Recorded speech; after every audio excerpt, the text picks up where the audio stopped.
어느 가을날 철학 교수님이 강의실에 들어오셔서 창밖을 내다보며 떨어지는 낙엽을 보고 인생이란 무엇인가 한마디 하고는 물끄러미 바라보다가 눈물을 주르르 흘리고 더 이상 강의를 하지도 않고 강의 끝하고 나가시더라는 거예요.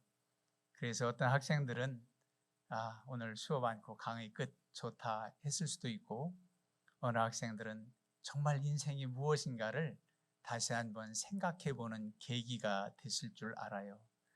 오늘 이 말씀을 준비하면서 예수님께서 마지막 골고다 언덕 올라가실 때에 이제 십자가를 지시기 전에 그를 따르던 많은 여인들에게 예루살렘의 딸들아, 나를 위해서 울지 말고 너희와 너희 자녀를 위해서 울라, 이렇게 말씀을 하셨어요.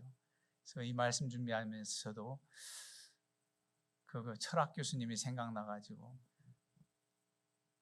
목양 성도님들, 주님을 위해서 울지 말고 당신들과 당신들의 자녀를 위해서 우십시오.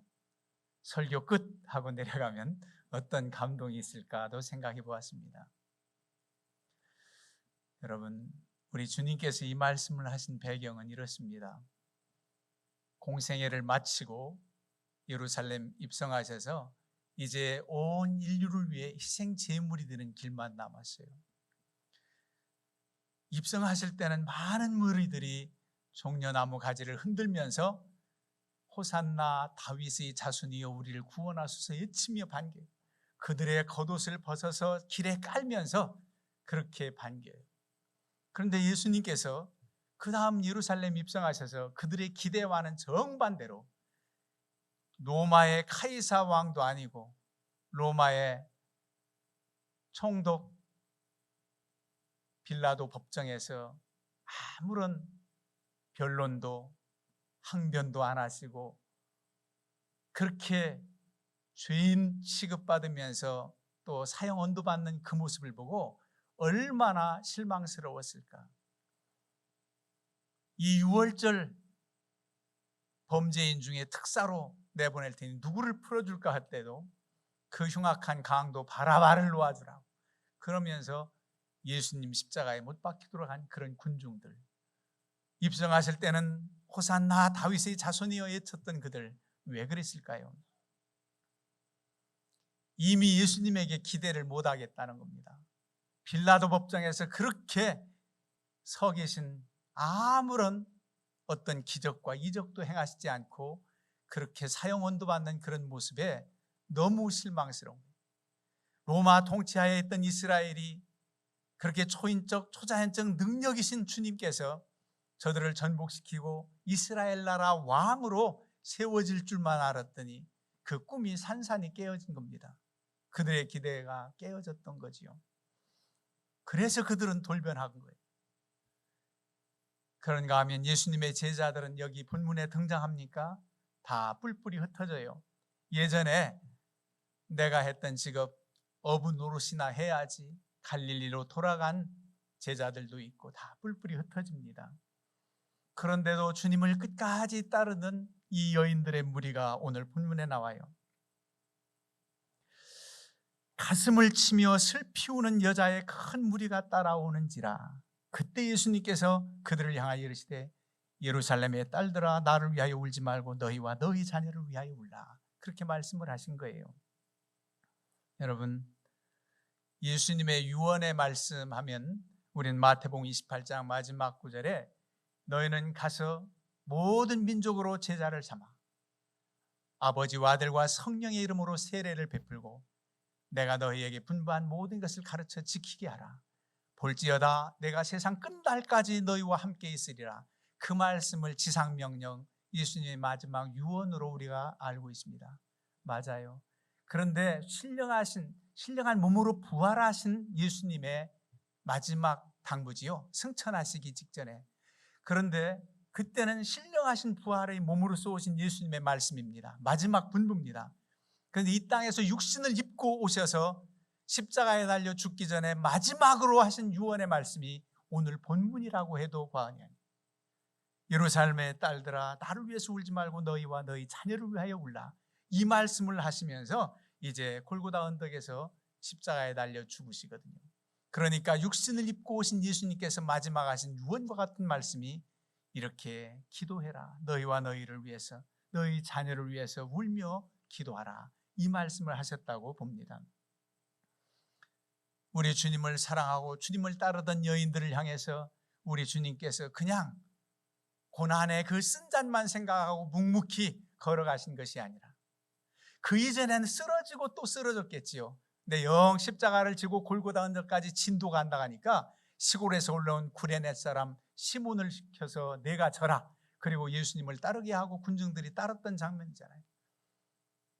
십자가를 구레네 시몬이 지고 올라가도록 또 주님은 지치신 몸일 거예요. 그냥 말 한마디 하고 싶지도 않을 그런 심정이었을지도 모릅니다. 그런데 예루살렘의 딸들아 나를 위해서 울지 말고 너희와 너희 자녀를 위해서 울라. 여러분, 주님을 사랑하고 주님을 끝까지 저버리지 않은 그들에게 주님은 외면하지 아니하시고 말씀을 주셨습니다. 여러분들의 기도와 여러분들이 사랑하는 하나님 향한 그 사모하는 마음에겐 분명히 응답 주시고 확신 주시고 말씀 주시는 줄로 믿습니다. 그런 하나님이세요. 그러면서 이 말씀 뒤에 우리가 더 봉독하지 않았지만은 왜 울어야 되는가를 말씀해요. 보라, 날이 이르면 사람이 말하기를 잉태하지 못한 이와 해산하지 못한 배와 먹이지 못한 젖이 복이 있다 하리라. 무시무시한 말씀이지요. 그때 사람이 산들을 대하여 우리 위에 무너지라 하며 작은 산들을 대하여 우리를 덮으라 하리라. 이 말씀은 아이를 배지 않은 여자, 아이가 태어나서 젖 먹이지 않고 일찍 아이가 죽거나 그래서 자식이 없는 자가 복되다는 겁니다. 큰 환난 날이 있다는 거예요. 여러분, 가장 환난의 때에 자신의 어떤 생명, 자신의 고난보다 가족들의 고난을 뻔히 바라볼 때 얼마나 가슴이 아픕니까? 그러니까 홀로 된 것이 차라리 낫다는 무시무시한 경고입니다. 그러면서 그때를 위해서 울라는 거예요. 예수님의 예언의 말씀대로 그 일이 언제 이루어지느냐 하면 가깝게는 추후 한 70여 년 로마 티투스 장군, 여러분 들어보셨지요? 디도 장군, 티투스에 의해서 예루살렘이 완전히 함락되고, 물론 로마 통치하에 있어서 예수님 시대에도 예수님이 추후 30여 년경에 십자가에 달려 돌아가시고 부활 승천하셨다면 약 40여 년 후에 로마 티투스 장군에서 완전히 패망하게 되거든요. 그때 왜 패망하게 되는가? 열심당원을 중심으로 해서 로마의 군에 항거해가지고 투쟁한 그런 이스라엘 군사들이 있습니다. 이스라엘의 독립투사들이죠. 이런 이들이 항거하다가 로마 세력을 당해내지 못하고 추후 70년에 주님의 예언의 말씀대로 성전도 파괴돼요. 돌 하나라도 돌 위에 남기지 않고 무너뜨려지리라. 성전이 다 회파된단 말이에요. 자신들의 죽음보다 더한 성전 중심으로 살아간 이스라엘 백성들이 하나님의 영광도 가리운 채 이렇게 패망한단 말인가? 그 일이 그대로 이루어져요. 주 70여 년간. 그리고 나서 마지막까지 버텼던 독립투사들, 그 가족들이 여러분들이 아시는 대로 마사다라고 하는 요새에 거기서 버텼습니다. 그 요새가 대단해요. 성지순례 가면 마사다 언덕 그 꼭대기 올라가서 3년이나 버텼던 967명이 3년 버틸 정도면 얼마나 준비했겠습니까? 그래도 로마군에 의해서 함락이 되지요. 3년여 만에. 로마의 노예로 사느니 차라리 죽어 자유인이 되자고 그들이 결의한 다음에 가장이 가족을 다 죽이고 자살하는 거지요. 그리고 10명을 뽑아서 10명 중에 제비 뽑아 다 죽이고 마지막 한 명은 자결하는 것으로 끝내자 그랬어요. 로마군이 대각선으로 착 토성을 쌓아가지고 공격을 하거든요. 그 대각선으로 토성 쌓는 세월이 얼마나 걸렸겠습니까? 그리고 나서 올라가 보니까 다 시체뿐이라. 그럼 이 일이 어떻게 전해졌는가? 이 일이 여자 2명하고 어린아이 5명이 겁에 질려서 물탱크에 숨었다가 그들의 증언을 통해서 이렇게 알게 됐습니다. 그래서 마사다에서 이스라엘 이제 장교들 임관을 하고 선서를 꼭 지금도 마사다에서 실병 훈련을 마치고 선서를 마사다에서 한다는 말이 있습니다. 그럴 정도로 이스라엘의 군인 정신이기도 해요. 이런 패망이 이스라엘에게 닥칠 것을 안타까워하면서 주님 울며 기도하라는 겁니다. 울라는 건 기도하라는 거예요. 하나님 앞에 기도하라는 겁니다. 여러분, 우리나라의 어려움과 여러 가지 상황을 기도도 해야 되지만 여러분들은 세계 평화와 온 세상이 이제 하나같이 움직여지는 그런 세상을 향해서 기도하지 않을 수가 없습니다. 나비 효과 그러지요. 나비 효과. 나비의 날개짓이 태풍을 일으킨다는 것은 먼 곳에서 작은 일이 큰 영향력을 끼친다는 거예요. 그런데 우크라이나와 러시아의 전쟁이 작은 일입니까? 이 시대에 이렇게 무참히 죽어가는 전쟁이 일어나서 어려움을 당하는데 그 민족들 어렵고 그 고난이 온 나라에 지금 미쳐서 경제적으로 참 말할 수 없이 어려워진 나라들도 있습니다. 다 연관되어 있어요. 기도하지 않을 수 없어요. 나라와 민족을 위해서 기도하고 세계 평화를 위해서 간구하지 않을 수가 없어요. 울며 기도하라는 겁니다. 너희를 위해서 울라는 거예요. 먼저 너희를 위해서 울라. 하나님을 섬기고 믿음으로 살아서 여기까지 온 어른들, 당신들을 위해서 울라는 겁니다. 우리 주님께서 그렇게 말씀해요. 나를 위해서 울지 말라. 주님은 물론 십자가의 고난 진 다음에 앞으로 어떻게 될 일인지 영광에 부활하신 주님으로 승리하시는 그 예수님은 자신 알아요. 그리고 알려주었어도 사람들은 몰라서 애통해하고 있는 거지요. 사망 권세 이기고 부활하셔서 승천하시는 주님의 앞길은 주님이 아십니다. 그러니 나를 위해서 울지 말라. 너희와 너희 자녀를 위해서 울라는 겁니다. 그 고난이 닥칠 것에 대해서 울라는 겁니다. 나라가 평안하고 자신들이 살아가는 성읍이 평안할 때 우리도 평안할 수가 있는 겁니다. 예레미야 선지자는 너희가 하나님의 징계를 받아서 바벨론의 포로로 잡혀가거든 그 성읍 너희가 사는 그 포로로 잡혀간 땅을 그 나라를 위해서 기도하라는 겁니다. 예레미야 29장 7절에 너희는 내가 사로잡혀가게 한 그 성읍의 평안을 구하고 그를 위하여 여호와께 기도하라. 이는 그 성읍이 평안함으로 너희도 평안할 것이라. 그 나라가 평안해야 너희들도 평안하라는 겁니다. 하나님께서 포로에서 풀려내는 날까지는 그 나라에서 평안히 지내라는 거예요. 하나님의 날수를 채우기까지. 그러려면 그 나라가 평안해야 너희도 평안하다는 거예요. 엉뚱한 이방 나라의 포로로 잡혀갔는데 그 나라의 평안을 구하라는 겁니다. 그게 바로 연관이 됐기 때문에 그래요. 나라와 민족을 위해서 세계 평화를 위해서 울며 기도하라는 뜻이 있습니다. 그러면서 또한 울라는 것은 애통하라, 회개하라는 겁니다. 죄를 회개하라는 거예요. 하나님 앞에서 회개할 일이지요. 눈물 흘리며 참으로 회개에 자복하고 바로 서야 된다는 겁니다. 하나님께서 원치 않는 죄, 하나님의 뜻대로 살지 못하는 우리의 연약함, 울라는 겁니다. 어찌 보면 이 마지막 유언을 제자들이 들어야 돼요. 너희와 너희 자녀를 위해서 울라. 준비해라. 십자가를 지는 형벌 못지않은 그 고난이 제자들에게도 있는데 부활하신 주님을 만나서 그때서야 제자들은 성령 충만함 받고 깨달았지요. 이 아무 힘도 없는 여인들이 그 말씀을 듣게 됩니다. 예루살렘의 딸들아, 나를 위해서 울지 말고 너희와 너희 자녀를 위해서 울라.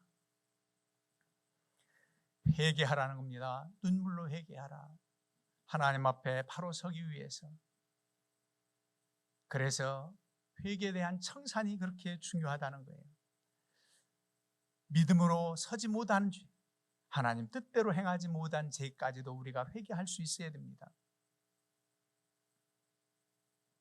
그 회개의 눈물을 하나님께서 귀히 여기시고 그 회개의 청산을 하나님이 기뻐 받으십니다. 여러분, 회개한다는 것이 하나님 잘못됐습니다, 울며 불며 애통만 하는 것이 회개가 아니라 그 잘못된 것을 청산하고 180도 돌이키는 것이 참 회개인데 그것이 바로 회개의 열매입니다. 그게 쉬운 게 아니에요. 너무 죄된 길로 가고 그르쳐놓고서 회개하기란 쉬운 게 아니에요. 에스라서 10장에 보면은 이스라엘 온 백성들이 이렇게 이 나라가 이 형벌 하나님의 징계의 채찍을 받을 수밖에 없었던 이유가 뭔가? 우리가 이방 여인들을 취해서 가정을 꾸미고 이렇게 살아간 것이 잘못됐다는 것을 절실히 깨닫게 돼요.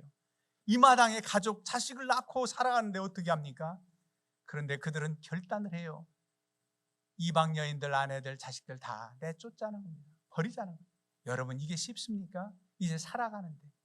우리 하나님께서도 그렇게 결단하고 회개하는 그들을 어떻게 보셨을까요? 참 안타까워하셨을 것 같아요. 그래도 이방 여인이라도 가족을 이루어서 살아가는데 다 내보내자고 결의합니다. 온 백성들이 결단을 해요. 쉬운 일이 아니잖아요. 얼마나 힘든지 몰라요. 얼마나 많은 눈물을 흘렸을까요? 애통의 눈물을 흘립니다. 여러분, 무엇보다도 너희 와보다 우리에게 와닿는 것은 너희 자녀를 위하여 울라는 게 더 와닿습니다. 너희 자녀를 위하여 울라. 여러분, 왜 자녀를 위하여 울어야 됩니까? 하나님을 알지 못하고 믿지 않고 하나님 확신하지 못하는 그 자녀들을 위해서. 이 자녀들 안타까운 심정으로 하나님 앞에 울며 간구해야 됩니다.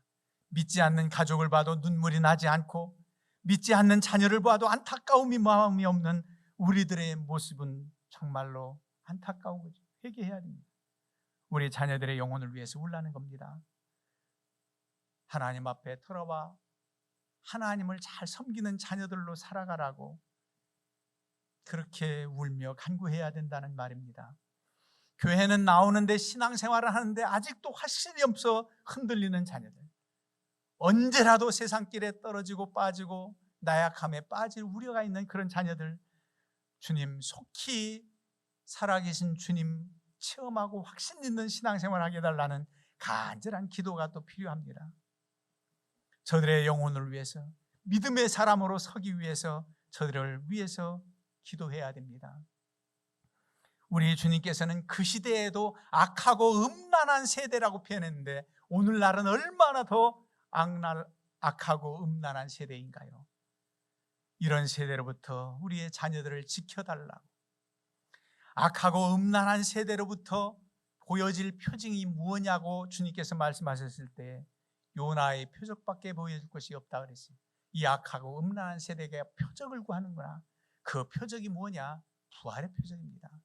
우리의 자녀들도 이 악하고 음란한 세대를 이기려면 부활하신 주님, 부활의 능력의 주님을 믿고 부활 승리, 부활의 신앙을 가지고 살아갈 때에 그들이 믿음을 지킬 수가 있는 것입니다. 그리고 자녀를 위해서 울어야 되는 것이 뭐냐면 그들의 필요를 공급해 주시는 하나님이라는 사실을 믿고 울며 기도해야 됩니다. 여러분, 하늘의 신령한 복을 구하고 하늘의 영적인 축복받는 것은 마땅합니다. 그런데 이 땅 살아가면서도 하나님의 자녀들이 살아계신 하나님을 체험하고 그 하나님의 능력과 권세를 힘입어 승리의 삶을 사는 것, 우리 하나님께서 원하시는 바입니다. 그게 바로 기복신앙, 구복신앙이 아닙니다. 살아계신 하나님, 내 아버지는 모든 것이 다 가능하고 전지전능을 그 하신 하나님께 믿기 때문에 구하는 겁니다. 믿기 때문에 구하는 거예요. 나의 힘으로는 할 수 없지만 하나님은 가능하십니다. 하나님이여, 내 자녀의 이 문제를 해결해 주십시오. 이 어려운 고난을 이겨내게 해 주십시오. 간구하지 않을 수가 없는 거예요. 그냥 기도합니까? 눈물로 기도할 수밖에 없다는 거예요. 아브라함의 본처 소생 사라를 통해서 약속하신 자식이 영 태어나질 않아요. 잉태하지 않습니다. 자그마치 25년 75세 정도의 그 말씀을 받았는데 한 해가 되고 두 해가 되고 10년이 돼도 사라에게 잉태 소식이 없는 거예요. 100세에서야 이삭을 낳잖아요. 100세에 됐을 거예요. 그 이전에 그 약속의 말씀을 끝까지 붙잡고 기다리지 못하고 그저 하갈이라고 하는 이집트 여인 몸종을 통해서 자식을 낳는 데가 바로 이스마엘이잖아요. 이 이스마엘이 태어난 후 10여 년 후에 이삭이 태어났으니까 얼마나 이삭이 귀했겠어요. 아브라함, 사라의 총애를 받고 자라가는 이삭, 이 모습을 보고 이스마엘이 질투가 났겠죠. 그래가지고 이스마엘이 이삭을 조롱하는 내용이 나와요. 조롱한다. 그의 부모 아브라함, 사라가 없을 때 조롱했겠지만은 그걸 사라가 보았어요. 봐가지고 아브라함에게 얘기합니다. 지금 이스마엘이 우리 아이를 조롱하고 못되게 군다. 어떻게 했으면 좋은가? 고민스러워요. 아브라함도 그래도 몸종을 통해서 난 자식인데 어떻게 하라는 말이에요. 고민하고 있을 때 사라 말대로 하라는 겁니다. 하나님께서 이제 응답 주셔요. 사라 말대로 하라는, 내보내라는 겁니다. 내쫓으라는 거예요. 얼마나 가슴 아픈 일이에요.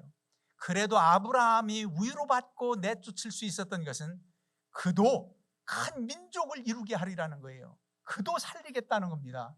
그래서 광야에 내보내는데 어떻게 보냅니까? 떡과 물 한 가죽 부대를 하갈의 몸에 지우게 하고 내보내는 겁니다. 며칠 양식이 됐는지 알지도 못해요. 정처 없이 떠나는 겁니다. 하나님 말씀을 믿고 아브라함이 좀 위로받았겠지만 너무너무 가슴 아픈 일이었겠지요.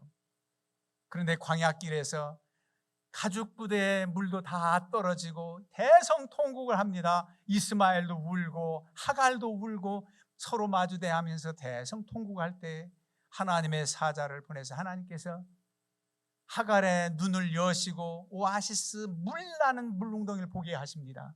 그래서 그 물을 마시게 하고, 그리고 가죽 부대에 물을 담고 또 출발해서 이제 광야에서 사냥을 하며 이스마엘이 살아가는 내용, 구체적으로 그 다음 얘기는 없지만은 하나님께서 살도록 하셨다는 거지요. 그런데 누구의 눈물? 어머니 하갈의 눈물을 보시고 가란 목을 죽일 수 있도록 오아시스를 보게 하셨듯, 오늘날 우리의 자녀들을 위해서 그들의 필요를 여러분들이 애통함으로 구한다면 하나님께서 이루어 주실 줄로 믿습니다. 살아계신 하나님, 능력의 하나님, 눈물의 기도를 들어주신단 말이에요. 간절히 기도하지 않을 수가 없어요. 우리도 우리 자녀들을 위해서 앞길 인도함 받길 위해서 여러분들 기도하지 않습니까? 분명 하나님께서 인도하시기를, 저들이 계획하고 저들이 꿈꾸는 것이 하나님의 뜻에 합해서 이루어지게 하시길 원하고, 하나님께서 합당하지 않다면 우리 하나님께서 저들에게 새로운 소망을 주시고 새로운 길을 걷게 하신 능력의 하나님, 그 하나님을 의지하면서 눈물로 기도하는 거예요. 다윗은 하나님께 간절히 기도하면서 애통하고 기도하면서도 마지막에는 꼭 소망으로 끝납니다. 주의 영광 하나님을 찬양하리이다. 분명 하나님께서 응답 주실 줄 믿고 그렇게 찬양해요. 그리고 찬양하는 것으로 끝나지 않고 마지막에는 하나님이 하신 일을 선포하겠습니다. 하나님이 하신 일을 선포한다는 것은 간증하겠다는 겁니다. 내 자랑이 아니라 이렇게 하셨다는 것을 간증하겠다는 거예요. 저는 우리 성도님들에게 가끔 말씀합니다. 아이들이 철이 나고 믿음이 있다면 가정에 어려운 문제, 부모가 어려운 문제가 닥쳤을 때 우리 함께 기도하자고 기도의 제목을 아이들에게 해라. 너무 어려운 얘기 구체적으로 하지 않아도 이 문제가 있으니 같이 기도하자. 그런데 아이들이 받아들이지 못하고 충격스럽거든. 여러분들이 묵묵히 하나님 앞에 간절히 기도하여 응답받은 이유에는 먼저 간증을 대단히 크게 다른 사람들에게 하기 전에 우리 자녀들에게 이렇게 어려운 일이 있었는데 하나님이 해결해 주셨노라고 선포할 수 있어야 됩니다. 그리고 여러분들의 삶 가운데 사신 하나님, 능력의 하나님을 선포할 수 있어야 됩니다. 하나님이 하셨다고. 그래서 능력 있는 승리의 삶, 늘 생명력 있는 믿음의 삶을 살아야 돼요. 지금도 살아계셔서 역사하시는 그 하나님은 우리 자신을 위해서 울라는 겁니다. 우리의 자녀들을 위해서 울라는 겁니다. 기도하라는 겁니다. 눈물로 씨를 뿌리는 자는 기쁨으로 단을 거두리로다. 포로에서 돌아온 많은 이스라엘 백성들, 그 열악한 환경에서 씨를 뿌리는데 얼마나 힘들었겠습니까? 그러나 기쁨으로 단을 거둘 날이 오는 것처럼 자식 농사라 그러지요. 그 자녀를 위해서 눈물로 기도하며 뿌리며 애쓰는 자는 분명 열매 있게 하시고 하나님의 사람으로 세워져서 크게 쓰임 받을 것입니다. 이런 은혜와 역사가 여러분들 우리 성도님들 가정에 있기를 주님의 이름으로 축원합니다.